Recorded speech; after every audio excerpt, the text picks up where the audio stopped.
আজকে নভেম্বরের 20 তারিখ 2024 সালে এই মুহূর্তে আমরা আছি ভারতের আসাম রাজ্যের কামরূপ জেলা, যেটা ব্রহ্মপুত্র ঐতিহাসিক নদী, যে নদীটা এই নদীটাই ভারতে বাংলাদেশের মধ্যে পাহাড়ের দিকে আসছে। এটা ওদিকে ভুটান এই পর্যায়ে দাঁড়িয়ে আমি এই সুন্দর নদীর চরে দাঁড়িয়ে একটা কথা বলতে চাচ্ছি। ঠিক নদীর চর যেমন অস্থায়ী, আমাদের মানব জীবনের এই সময়টা অস্থায়ী। কখন জানি মৃত্যু নামের সেই মৃত্যুর মাধ্যমে আমরা এই জীবনের সমাপ্তি ঘটে যায়। এই জন্য আমাদেরকে প্রথমেই রব্বুল আলামিন বলছেন যে কুল্লু নাফস যায়কাতুল মাউত, প্রত্যেকেরই মৃত্যু হবে, কিন্তু মৃত্যুর পূর্বেই তোমরা আত্মসমর্পণ না করে করবে না। সূরা ইমরানের 102 নম্বর আয়াত। এই আত্মসমর্পণ করবো আমরা কার কাছে? অনেকেই নিরাকারে আল্লাহকে বিশ্বাস করে আল্লাহর কাছে আত্মসমর্পণ করে। ওই আত্মসমর্পণ কিন্তু আল্লাহ কবুল এবং গ্রহণযোগ্য মনে করছে না, কারণ এই ধরনের আত্মসমর্পণ কিছু করে। সূরা ইমরানের 83 নম্বর আয়াত, এই আয়াতে বলা হয়েছে আসমান জমিনের যা কিছু আছে সকলে আল্লাহকে আত্মসমর্পণ করে, আসমান জমিনের ভিতরে কিছু করে। তো ওই ধরনের আত্মসমর্পণটা আমার আপনার জন্য গ্রহণযোগ্য হলে শয়তান পরিত্রাণযোগ্য হয়ে যাবে। এজন্য আমাদেরকে এমন ভাবে আত্মসমর্পণ করতে হবে, আল্লাহ পাকের কোরআন কি বলছে সেইভাবে। আল্লাহ পবিত্র কোরআনে বলছে আত্মসমর্পণ তুমি করো, কিন্তু একটা ঠিকানায় করো।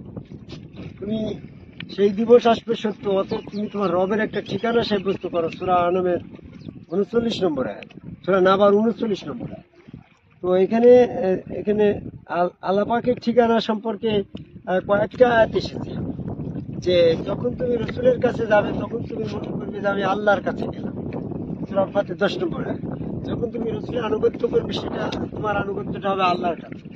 সূরা নিসার 80 নম্বর আয়াত। যখন তুমি রসুলের অনুসরণ করবে ওইটা আল্লাহ পাকেরই মহব্বতের অনুকরণ। সূরা ইমরানের 31 নম্বর আয়াত। তাহলে এই 3 আয়াত অনুসারে প্রমাণ হইলে যদি আমি আল্লাহতে আত্মসমর্পণ করতে চাই, তাহলে আমার একজন রসুলের হাতে বায়াতের মাধ্যমে, বায়াত হওয়ার সময় সেজদার মাধ্যমে আত্মসমর্পণ।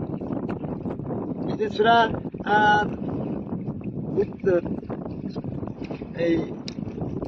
সূরা মুমতাহিনার 12 নম্বর আয়াতে বলে, হে বিশ্বাসীগণ তোমরা বায়াত গ্রহণ করো।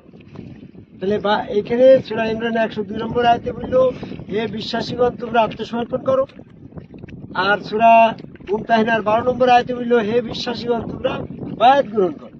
তাহলে বায়াত গ্রহণের মাধ্যমে আত্মসমর্পণ। আবার তোমার সূরা বনী ইসরাঈলের সূরা সম্ভবত মায়েদার 77 নম্বর আয়াত, এটা মানে সূরা হজের 77 নম্বর আয়াত, যে হে বিশ্বাসীগণ তোমরা সেজদা করো।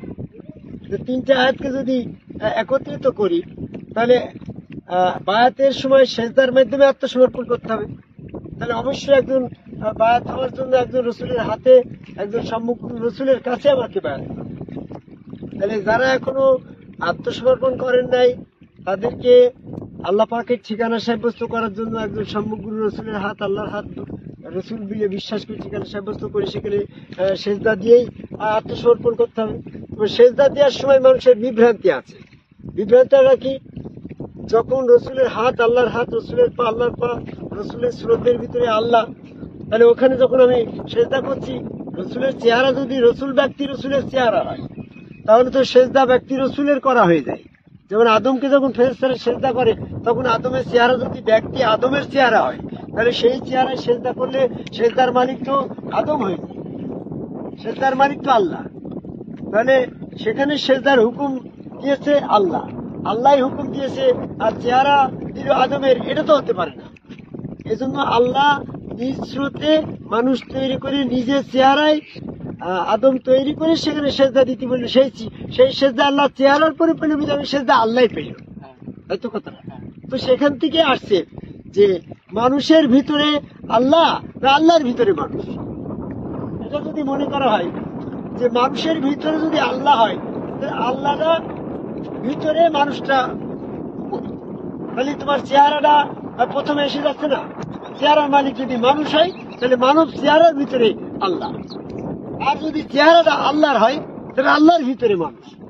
তাহলে আমরা এখন বুঝবো যে মানুষের উপরের অংশটা আল্লাহ না ভিতরের অংশটা আল্লাহ। যদি ভিতরে উপরের অংশটা মানুষের হয় তাহলে সেখানে আদমের সুরতে সেজদা দিলি ওই সেজদা মানুষে পাই, সেরেক হয়। আল্লাহ পাকের আল্লাহ তো সেরেকের নির্দেশ করে না, কাজে আমরা এটা ধরে নিতে পারি আদমের চেহারাটা আল্লাহ পাকের চেহারাটা, উপরের চেহারাটা আল্লাহ পাকের চেহারা, তাহলে আল্লাহটা উপরে মানুষটা ভিতরে। এই জন্য আল্লাহ মানুষ এবং আল্লাহ একই এমন ভাবে মিশে আছে, মারজাল বাহারাইনি আলতাকের বাইনে মামার জন্য দুটি দরিয়া পাশাপাশি প্রবাহিত হচ্ছে, মাঝখানে টমেটো অন্তরা। হ্যাঁ, সূরা রহমান 19 নম্বর।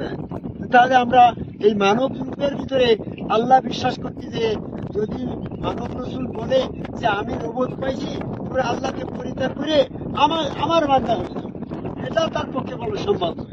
সূরা ইমরান 79 নম্বর। কাজেই কোনটা হবে? বরং তিনি এটা বলবে যে আমি রবের পক্ষ থেকে প্রেরিত রসুল। তো বরং তোমরা রব্বানি হয়ে যাও, অর্থাৎ রব যুক্ত হয়ে যাও। রব যুক্ত হতে গেলে কি, আমরা মানুষ যখন জন্মসূত্রে আমরা শয়তান যুক্ত আছি, শয়তান যুক্ত মানুষ, এবং সে শয়তান যুক্ত মানুষ কখনো রব যুক্ত হতে পারছে না, রবের সান্নিধ্য পাচ্ছে না। এজন্য শয়তান যুক্ত মানুষ যখন আদম কবে আল্লাহকে সেজদা করবে, শয়তান থেকে বিমুক্ত হবে, তখন সে আল্লাহ যুক্ত রসুল হবে, বাশার হবে। এই রসুল সুরতে আল্লাহকে সেজদা করলি তখন সেখানে আত্মসমর্পণ করা মানে আল্লাহকে আত্মসমর্পণ করা। কি বলবো, বুঝতে পারছো? এই জন্য মানব সুরতের উপরের অংশটাই হচ্ছে আল্লাহ।